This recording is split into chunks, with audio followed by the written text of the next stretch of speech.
Hello, how are you? I am in the situation of my shoulder hurts. My shoulder is hurty. This one right here. When I'm in this position of my shoulder being hurty, it is difficult to think of anything else. It is difficult to get my thoughts in order, but we're getting close to the end of the year. Come January 20th, when Trump is inaugurated as President of the United States, he will immediately start World War III. So it is important that I get all of the thoughts out of my head before I am obliterated by nuclear Armageddon. So I want to go through some jokes with you currently. The first joke is, I went to the dentist yesterday and there was a male nurse, a male dental nurse. I don't think there's anything more gay as a profession than being a male dental nurse, right?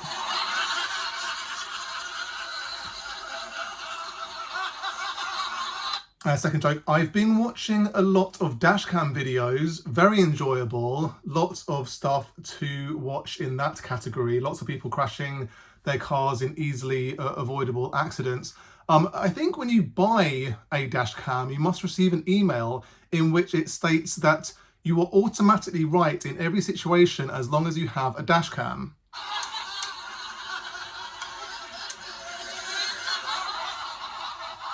Why is it that drug addicts, when they are clean for a year, get a round of applause, but when I, who have never taken any drugs, never receive any rounds of applause? This is outrageous behaviour.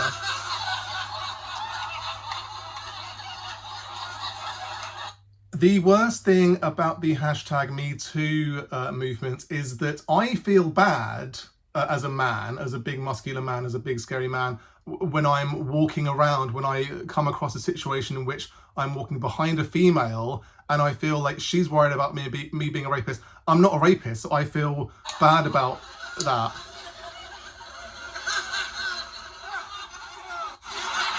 I miss the Jeff Nippard versus Mike Van Wyck drama. It was a sweet time. It lasted too short. We may ne'er see such halcyon days again in our lifetimes.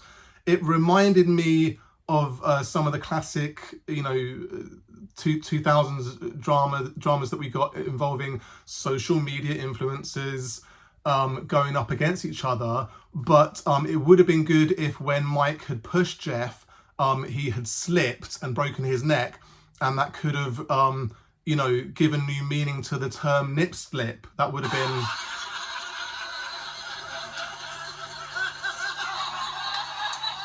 Liam Payne's death, of course, very upsetting for all of us. The memes were just starting to take off about how much of a cringe person he was. That was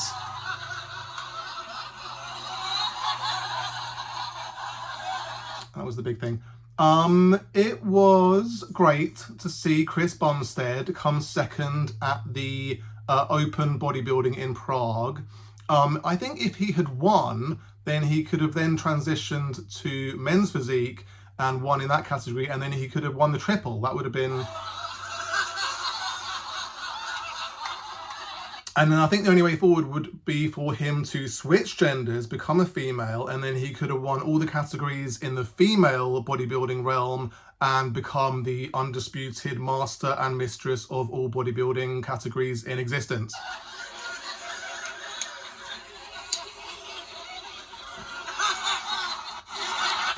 Misgendering people is like if I told someone that my name is Luke and they insisted upon calling me Shirley.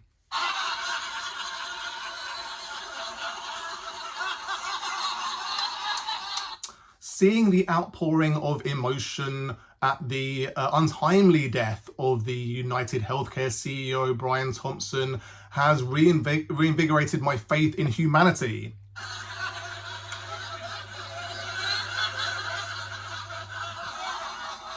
The NYPD said there was no known motive for the murder.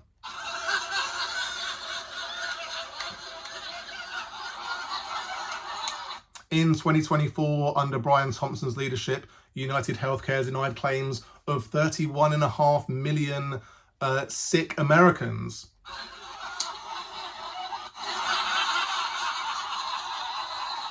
Harold Shipman only killed 284 of his patients.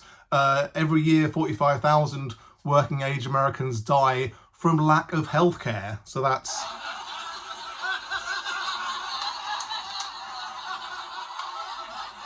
Ben Shapiro said that Brian Thompson wasn't an advocate of death in the same way as abortion or euthanasia advocates are.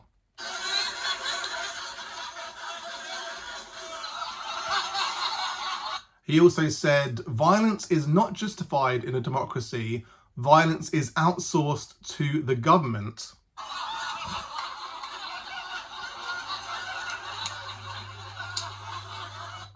I saw this video on Instagram the other day in which this super old dude said, if you're married and don't have kids, what's the point of being married?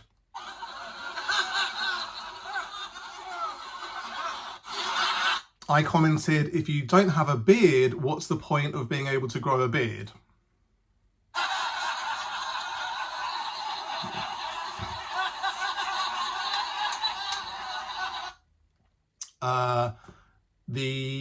I'm excited about Trump's new Doge department, the Department of Government Efficiency. I thought they'd have also called another department DocuSac, which would be the Department of Covering Up Sexual Assault Crimes.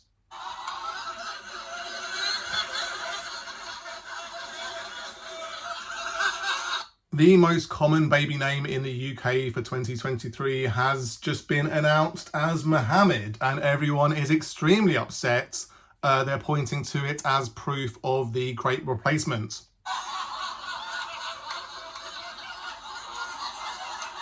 But I think the really upsetting part is that Theodore is number 8. So that's...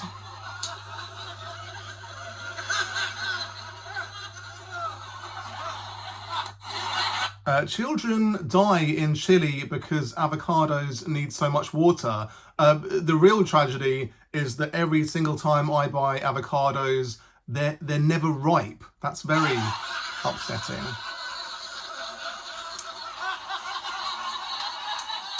Yeah, those are all the jokes I wanted to go through with you. I am in a lot of pain. I've taken painkillers today, but you know, these things are sent to test us. God is testing me at this moment with this amount of pain. Of course, I must go through this pain in order to show my faith in him clearly being made up. So let us go back over the jokes presently. And the first one, I went to the dentist yesterday. I didn't go to the dentist yesterday. It was my most recent trip to the dentist, which I am discussing. But when you're telling jokes, anyone will tell you, any great comedian will tell you, such as Jimmy Carr and Joe Rogan and all of the great comedians will tell you, the best thing to do is say, this happened yesterday. And somehow that proximity to the event makes it more funny. So that is why I said yesterday. But there was a male dental nurse. I've never seen such a specimen in my life. I don't know if he was gay or not. Of course, there's no way to tell. He was camp, which would seem to suggest that he was.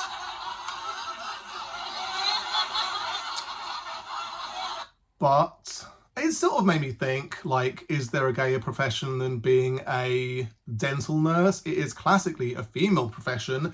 If you are a male, how dare you go down that route? You must surely instead become a coal miner or a tarmacker or a labourer on a construction site. You should never have such a profession as dental nurse. This is not in keeping with the male modus operandi.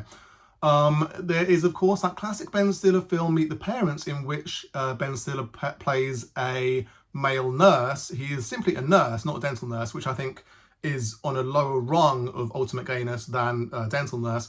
But in any case, Robert De Niro, in that film, his character makes several comments about, why are you not a doctor? You are a man, you are not a woman, and therefore you should be a doctor and not a nurse. Those are the things that we have decided in this culture, in this society, and you should not do anything that goes outside of those agreed terms. So I've been watching a lot of dashcam videos. Dashcam videos are pretty great. I have to be in a specific mood to watch them. I have to be in the sort of mood where ostensibly these things are going to annoy me because they are sort of easily avoidable circumstances where a person will be driving their car and there is a hazard many miles in the future in front of them, and they decide, instead of applying brakes in a timely manner, that they are going to simply carry on and in fact oftentimes accelerate, so that they crash into this obstacle that has suddenly appeared in front of them, often another car, and cause all manner of mayhem because they have a dash cam, and then they want to post it on Facebook or whatever and say, look at this, wasn't this person silly, and don't they deserve all of our condemnation on their silly actions. They were so silly and I don't know why they did that. My point of view when it comes to road rage, when it comes to someone pulling out in front of you, if you're just moseying along down a road and someone pulls out of a side road, someone does something silly in front of you, and it's in your head, you're like, oh, that was stupid. The thing that I have learned from many years of existence is to be the bigger man. One of the best phrases I think that a person can think oftentimes is be the bigger man, be the bigger person, because I am big, I'm a muscular person, but then also be the bigger person in terms of this thing is happening to me, but I'm not going to unleash a torrent of abuse at this person. I'm simply going to slow down a little bit and maybe try to avoid the situation and let them carry on with their life. Because even if they've done something really stupid, and you're like, you are an idiot, like, why have you done that? It's better for you to think in your head, they're an idiot, right? And you're the bigger man. So it's like that situation is way better than he's an idiot and I'm going to act like an idiot in response to that. So you're now both at that level of being an idiot, is a good thing as well. But when you're learning to drive, there is the thing of doing a hazard perception test. And I feel like everyone has to pass that in order to have a driving license. So you feel like you should know that if there is a hazard ahead, if there is a person on a bike, if there is a learner driver, if there is someone like weaving a little bit, if there's someone that looks like they're not really playing the game, then you should view that person as a hazard and say, right, I'm going to predict that that person's going to do something silly. And if they do, it's not a massive surprise. So that is that one. Why is it that drug addicts... So there is a thing where drug addicts will go on TV and they will get a round of applause when they say they have been clean for X number of years. But if a person who has never done drugs, like I've done some, marijuana and stuff like that, not in any great quantity, but really I haven't done any drugs. So if I say I've never done any drugs in my 41 years of existence, I get 0 rounds of applause. So I don't know why.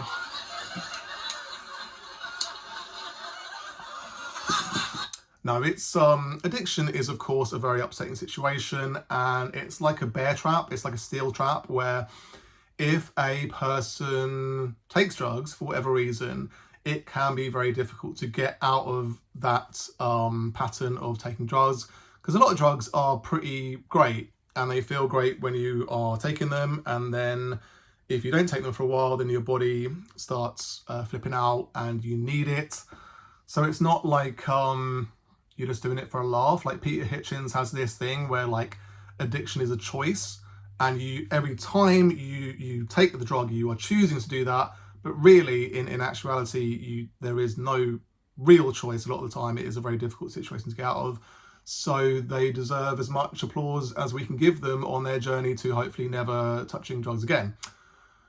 So the worst thing about the #MeToo movement. So in my day-to-day life, I am often confronted with situations in which I am going down a road, going down an alleyway, going into some sort of scenario where it's just me and another person.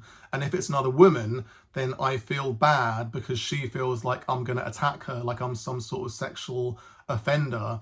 And so, of course, that is the worst thing that has come out of the #MeToo movement, that men feel bad about being around women, in a one-on-one scenario. It's of course me being silly, and the real upsetting scenario is that women have ever had to go through situations in which they are assaulted by men. So yeah. I enjoyed the Jeff Nippard, Mike Van Wyck drama. It was great. It was enjoyable. It was like intense. It was a bit like the Johnny Depp court case, where it was just like there's so much going on social media and like so many people piping up about their points of view. And it was interesting to see, because it was in the fitness community, the fitness influencer community, which I am, you know, sort of a part of. Like I interact with fitness influencers from time to time. So it's interesting to see like some of the guys that I follow on Instagram, or some of the guys I sort of snoop on Instagram piping up. Like there was one guy who said, it seemed, I don't know if this is just observation bias, but it seemed as though more often than not it would be black sort of fitness influencers who would come out on the side of fuck around and find out, was the quote, where if you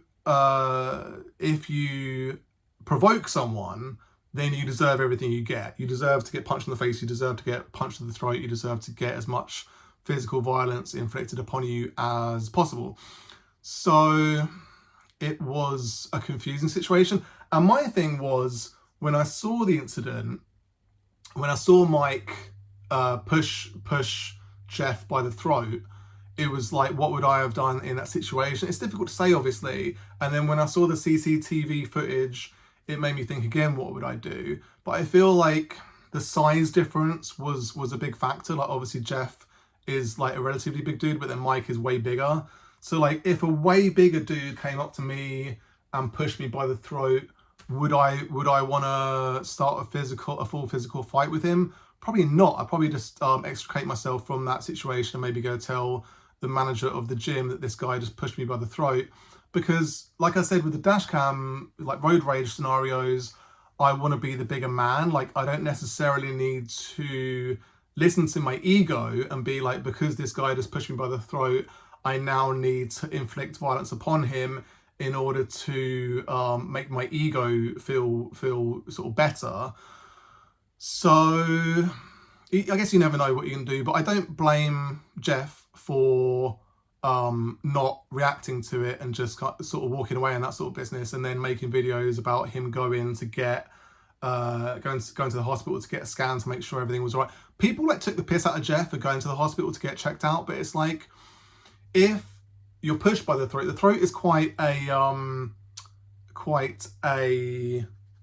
you know, delicate piece of equipment. Like it's not something to be taken for granted. So to see him go to hospital, I was like, well, if he's going to hospital, like he's going to hospital. There's no big deal about that. He might feel like he's damaged some part of his neck, so I think fair enough. But yeah, I think it would have been good if like Mike Van Wyck's comments were obviously more pointed at Dr. Mike Israetel than they were at Jeff Nippard. So it felt like the natural person to do a reaction video to Mike's initial monologue would have been for Dr. Mike Israetel to do a video. And then if they had gone to the same gym together, which they obviously don't, it would have been interesting to see Big Mike Van Wyck throat push Dr. Mike Israetel, because he is a pretty serious Brazilian Jiu-Jitsu guy. And so maybe it would have been nice to see him get him in an arm bar and like break his arm or whatever. And Dr. Mike Israetel said, because he is of Russian heritage, because Dr. Mike is of Russian heritage, he comes from a country in which if you throat push someone in the way that Mike Van Wyck did, then the other person might sort of initially react as Jeff Nippard did, just walk away, but then later they may come back and kill you. They may come back and shoot you. They may come back and inflict ultimate violence against you in retaliation. Because in Russia, there are some people who do not fuck around one bit, and if you take things to that level, they will just take it to the ultimate level and they will hide your dead body in the middle of nowhere where no one's ever going to find it. So probably don't do that. And that's like one of the main reasons one of the many reasons why you shouldn't inflict violence on other people for no reason, because they may be psychopaths and they may come back at you 1,000-fold and just kill you and leave your body in the middle of nowhere. So it's a dangerous scenario. I feel like there's basically 3 modes of interacting with people in society. There is the kind of conversational way of interacting with people, where you're just talking. So like Jeff and Mike exchanging thoughts, like they don't agree on this subject of if people who believe in science-based lifting have good physiques as a rule. And so they don't agree on that fact. So they could just have a normal back and forth in this one mode of conversation. The next mode is violence, where you're now going to take it to fisticuffs, you're now going to take it to throat pushes, you're now going to say, let's actually hurt each other. And then the one above that is murder, where you're actually going to try to kill the other person. And, that is not cool. But I feel like if you're interacting in one mode, if you both stay in that mode, that is civilized. If one person takes it to the next mode, then that is uncivilized and uncalled for and not cool. So just don't do it. Just don't take it to the next level, because then you're just asking for them to then take it to the next level. So it's just not a clever thing to do. But it reminded me of that classic stuff back in 2008, 2009, where, or maybe, I guess it would have been late in that. I want to say it was 8 or 9 years ago. So let's say maybe 2016, that makes sense, where there was that Vegan Gains guy who had a beef with 2 big fitness influencers at that time, Furious Pete and Lex Griffin. Those were the 2 guys. And so Vegan Gains was like, I hope you die of cancer, when Furious Pete got cancer. And he said of Lex Griffin, your missus looks really unwell, like your missus looks like a skeleton, she looks like a real unhealthy specimen. And so both gentlemen sort of dealt with this beef in different ways. But I remember Lex Griffin basically made a video, it's still on YouTube, where he called out Vegan Gains, basically saying like, me and you, if you come to my gym, you're going to be in my local area soon. I'm going to be in your area. I think he was going to Canada for a fitness expo. Lex was going to Canada for a fitness expo. So we're going to be very close to each other geographically. So if you come to this gym that I'm going to, that's near where you live, we can go in this boxing arena and we can solve this like real men. And then we'll see who the real tough guy is, which, again, is the thing of like, you're having this dialogue, this sort of back and forth where you're just talking. And of course, Vegan Gains has upset Lex Griffin in this scenario by calling his girlfriend a skeletal or whatever.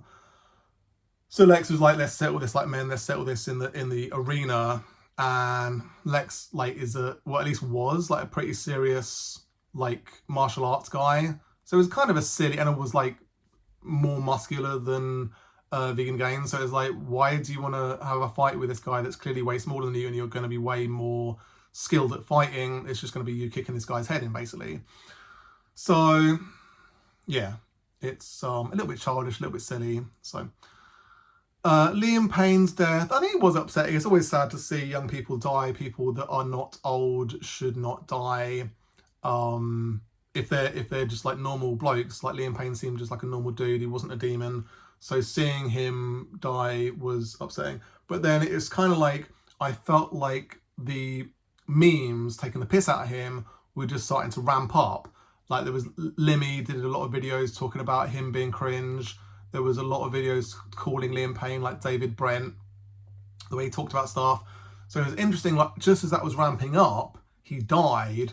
And so suddenly that all had to fall off.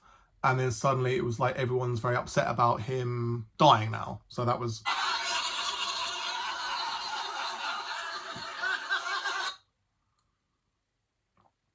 yeah, seeing Chris Bumstead do really well in the open bodybuilding competition in Prague was exciting. Like seeing him come second, where he was against some extremely serious open bodybuilding guys, and him coming from Classic Physique, which is obviously a lot smaller on General Almond, it was sort of eye-opening to see like this guy who was smaller in a lot of ways than some of the guys he was up against still come second. And there was some conversation about maybe he should have come first. So like if he'd have come first, it would have been cool like to maybe see him compete again in the Open. I don't think he's ever going to compete again. But maybe he would have been tempted to then compete in the Olympia in the Open.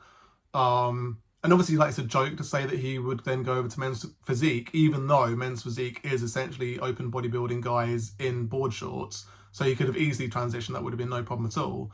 And then, like, there is the 212, but I don't think he'd ever drop enough weight to be a 212 guy anyway, because he's just too tall. So, yeah, the only way from there is to then go to switch genders and become a female bodybuilder and win all of the competitions in that arena. Yeah, misgendering people, obviously, like if someone says I am a woman and then you continue to call them a man, it is basically the same thing as me saying my name is Luke and then you calling me Shirley. So I just feel like that is a fact. Seeing the outpouring of emotion at the death of Brian Thompson. So I feel like nothing this kind of unifying has happened maybe in my lifetime. I feel like people have been pointing to 9/11 as a point where people's emotions were, you know, at the same level. Like everyone's emotions were at the same level. Like we were all extremely upset about 9/11. I guess like the death of Princess Diana, like everyone was extremely upset about that. But like rarely do you see a sort of tragedy, a very, you know, sort of upsetting scenario where people's emotions are so united in the same way.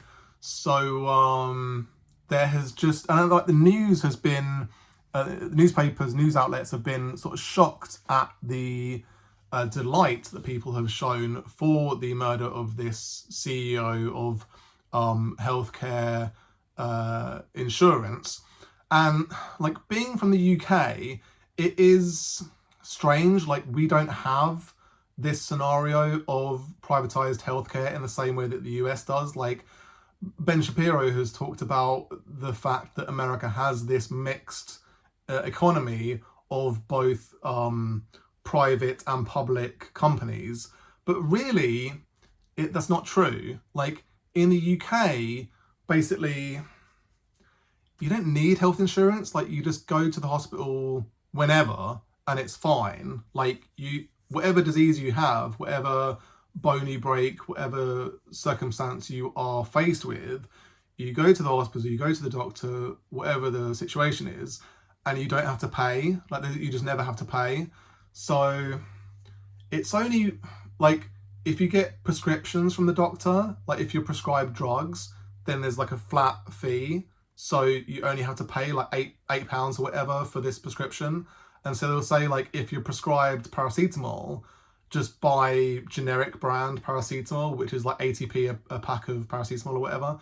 So you are never going to be saddled with like £50,000 worth of debt because you were in a car crash or because you gave birth and it went down a different route than you were expecting, or like whatever, you had a heart attack, whatever the situation is.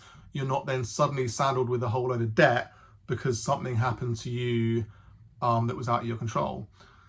So seeing people in America where they're living in this sort of dystopian reality, this dystopian system, where if you are in a car crash, if you have a heart attack, if like whatever scenario you have, if you have a long-term illness, then you are saddled, or your family is saddled with untold amounts of debt because your private healthcare doesn't cover certain eventualities, is anathema to the system in the UK, is anathema to what I experience in my life in the UK. So like we have that you can get private healthcare, you can get private health insurance. If you want to go down like the Bupa route, like if you want to get like a private, if you want to get like a private, like, what do you call it, operation, that you can pay for it out of pocket and it won't be covered or whatever. I guess you can get health care insurance that will cover like certain things. But in general, people in the UK don't have this sort of health insurance, so they don't have this kind of scenario. So, yeah. Seeing like, I was thinking about Howard Shipman, because he is like, I guess, the worst serial killer that's ever existed. Like, he killed at least 284 people who were under his care. And so he was like this prolific serial killer on one level, and then he was a doctor, so it's like on this other level of he had this position of power, and so he'd say to the relatives like, there was nothing I could do, they simply passed away, so you know, it's just unfortunate, and he was just giving them morphine overdoses. So seeing a person who is the CEO of a healthcare insurance company who is part of this system, is a big part of this system, where people are dying every year, 45,000 people, working age Americans die from lack of health insurance, is so sickening, where it is effectively murder. Like, it's basically murder, but you're not like actually killing them, you're just letting them die, I guess, because they're not covered under whatever health insurance they need. So you even hear about these horror stories where like certain amounts of anesthesia isn't covered under certain insurance plans. So like, you go in for an operation and it's like, well, if this operation lasts longer than this duration, we're not going to be able to cover your you know, to be put to sleep for this whole time, so you're going to wake up halfway through an operation and just have to deal with this excruciating pain for a while. So it's pretty sick. It does seem like something out of a horror film, something out of a like Black Mirror, basically. So yeah, Ben Shapiro on his YouTube channel, it's been interesting. He's done a couple of videos about it already, where he's been saying a lot of stuff like, it's very upsetting that Brian Thompson has died, and he wasn't an advocate of death in the same way that abortion and euthanasia advocates are. And it's like, if you support abortion, if you support the woman's right to choose, you're not literally going around killing babies in utero. Like, you're not literally going out and like blasting pregnant women through the stomach, so you're going to kill their unborn child. So that's not, and I'm not like helping women go through abortion. I just support women's right to choose, because abortion is healthcare, and it's kind of crazy to say this sort of stuff. Like euthanasia is only for like end of life stuff, where it's like people are on the way out and you want euthanasia because the alternative is just a slow, painful death. And I just don't see how you can make that correlation of things. But and then the fact that he said violence is not justified in democracy. I think he meant justifiable in democracy. Violence is outsourced to the government. So he's like, it's just, I couldn't actually believe he said it, because it was, you are saying the government should be violent to its populace. Like, the fact that many thousands of working age Americans are dying needlessly because they don't have health insurance is basically the government inflicting violence on its populace.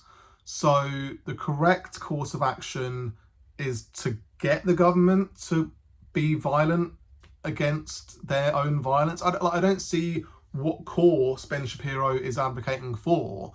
Like, he's basically saying, like, never be violent, like, never act in a violent way when you feel like the system, there are systemic problems that need to be solved.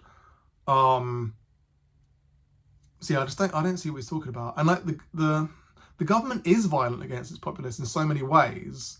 And so at what point does violence become justifiable in a democracy? I guess according to Ben, never. You should never be violent no matter what the scenario is. So yeah, I saw this video, a super old dude.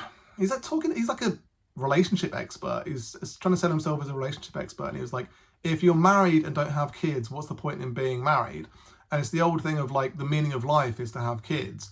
And it's like, well, I mean, what's the point in being able to grow a beard? Like, I can grow a beard. Why don't I have a beard? That's the whole point of being able to grow a beard. Like, anything you can do, you should do. It's like, I guess I could have gay sex. So like, anyone that can have gay sex should have gay sex. I could transition to be a female. That anyone that can transition to be a female should do so. Like, it's this weird thing of like, marriage means having kids. I don't really see where he got that from. And like, you can have kids in a marriage. You can have kids outside of marriage. You can have kids as a single person. There are lots of situations in which you can have a kid. So just saying because you're married, what is the point if you're not going to have kids, was a confusing thing to say. It is funny to see some of Trump's appointments. I feel like the real funny stuff will start January 20th. Like, that's when we're going to really start going. But just to see Elon Musk come in as this like person who's going to make the government more efficient is pretty hilarious, because he's such a fucking bumbling idiot, complete nincompoop. And then I thought having a department called DocuSac would be good, because then it could be out in the open that they're trying to cover up sexual assault crimes. Because you've got, I mean, they almost had like a PDF as a member of his cabinet, which would have been nice. But yeah, I'm sure there's going to be multiple sexual assault guys on his team. So you would have thought there'd be a department for covering those up. I think that just would have made sense. And then it would just happen the other day that the most common baby name in the UK for 2023 came out, and it was Mohammed. And there was a lot of like, this is the worst. This is the worst outcome that could have ever happened. Like, Mohammed, obviously brown people. We don't need any more brown people in this country. The UK is white. We need to keep it white. We need to stop Mohammeds being born immediately. Get them all out. Because there's no way you were born here if your name, if your parents call you Mohammed, then you don't belong in this country, is basically the thesis. But there were a lot of upsetting names in the top 10. There was like Luca and like Leo, and yeah, Theodore being number 8 was the most upsetting. But I feel like Noah being number 2 was pretty horrific as well. Like, all the top 10, I would say Mohammed's the best out of all the top 10. Like, none of those names that I consider to call my boys. So I feel like Mohammed, it just makes sense, because it's like one of the most popular religions in the world, Islam.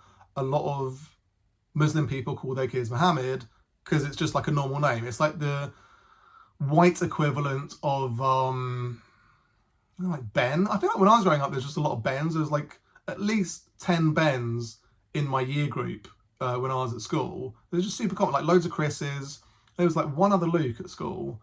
So it's I just feel like it goes through trends, and at the moment Noah is very trendy, like Leo, Theo, all these like real stupid names, where I just feel like, what happens to the Pauls, the Johns, the Bens, the Chris's, like Peter, you know, just like normal, good old-fashioned white working class names that we all love. What's happened to all of them? Children die in Chile because avocados need so much water. I saw that the other day. Didn't really look into it that much. I feel like it is true because I saw it, and so that must be a fact. But yeah, 410 litres of water for each kilo of avocados. That is what we're looking at. So it seems like a very water intensive scenario, and the fact that they're never ripe is extremely upsetting. Like, why are avocados never ripe? If they require this much water, they should always be perfect. So we may never know the answer to that. But yeah, I've been talking for a long time. I've gone through all the jokes and then I've gone through them again. My shoulder is still hurting. I'm quite tired. from the pain, from all the talking, but I need these outlets in order to go through all the things that I've been thinking, so that my brain is somewhat unloaded and so that I can get things off my chest. But anyway, I hope you enjoyed the video. You take care. Peace.